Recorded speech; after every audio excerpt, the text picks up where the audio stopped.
Hi everyone, it's Tish with Naptime Creations. Welcome back to my channel, or welcome to my channel. And if you're new, don't forget to subscribe. It's free and it'll help me out a lot, so hit that subscribe button. Today we're going to be making some resin coasters, so let's jump in and get started. I'm going to be filling up my molds with clear resin. I know it looks like there's glitter in this cup, but it's just clear resin. I reuse my mixing cups, so that's why you're seeing glitter in there. It's from a previous pour, so just pretend it's not in there. So I'm just filling up my molds with clear resin. I'm using the GenCrafts Epoxy Resin. It works really good for coasters. It doesn't have a ton of micro bubbles, which is nice. I'm just scooping out a few little bubbles that were in there with this silicone tool. These coasters are going to be mostly clear, so I wanted to use a resin that didn't have a lot of bubbles. And now I'm going to go in with my pigments. I'm using these gold metal and blue color creams from Dryer Days Art Studio. And check out how gorgeous they are. I just love the blue color. I'm also using antique lace. The color creams are they're like an epoxy paste. They're a cream pigment, so you want to make sure you stir them up really well before you mix them into your resin. And I went ahead and mixed up my resin and my pigments off camera just to save time, but if you want to see a tutorial showing step by step how to mix your resin and your pigments, I'll link one of my tutorials down below in the description box. It's full of great information if you're new to resin and you want to see step by step how to mix your resin. So I'm just going in and doing little swirly lines, super simple and easy. I wasn't really doing, anything special, just going in and adding lines of my pigments in that clear resin. And I filled up the molds with clear. I almost filled them up all the way to the top because I knew I wasn't going to be adding too much color or pigmented resin. And here they are 1 hour later. I didn't do anything to them at all.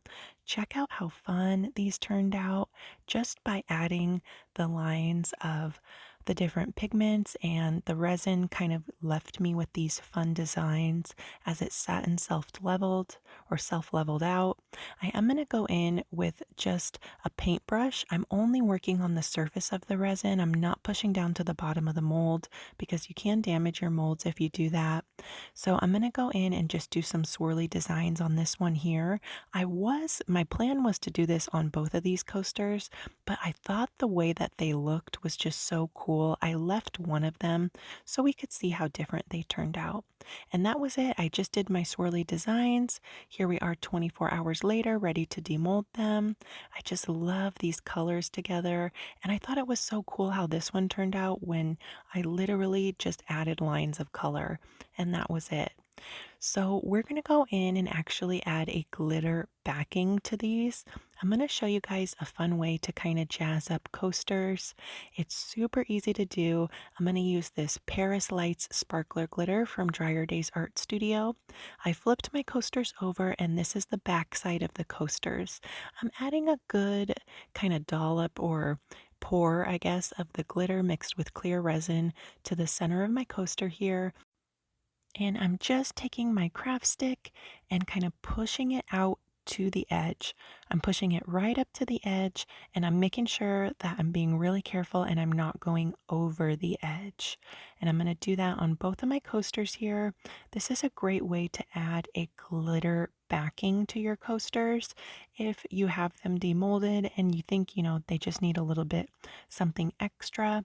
The resin won't overflow over the edge if you're very careful and you don't push it too far. I'm just pushing it right up to the edge of the coaster.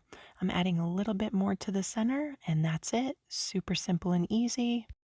And here's how they turned out. Check out that beautiful sparkle from the Paris Lights glitter. I just love adding the backing this way. If you pop those coasters out of the mold and you're like, they just need a little bit something extra. This one's my favorite of the two. This was the one that I did the swirls on.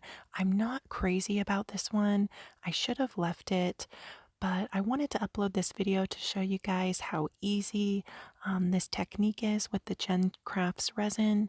Remember, I just did straight lines of pigment across the mold, and that was it. I think maybe I should have used like a light blue glitter on this, but it is what it is. I'll know for next time. Let me know what you guys think down in the comments. Thank you so much for watching this video. I hope you liked it.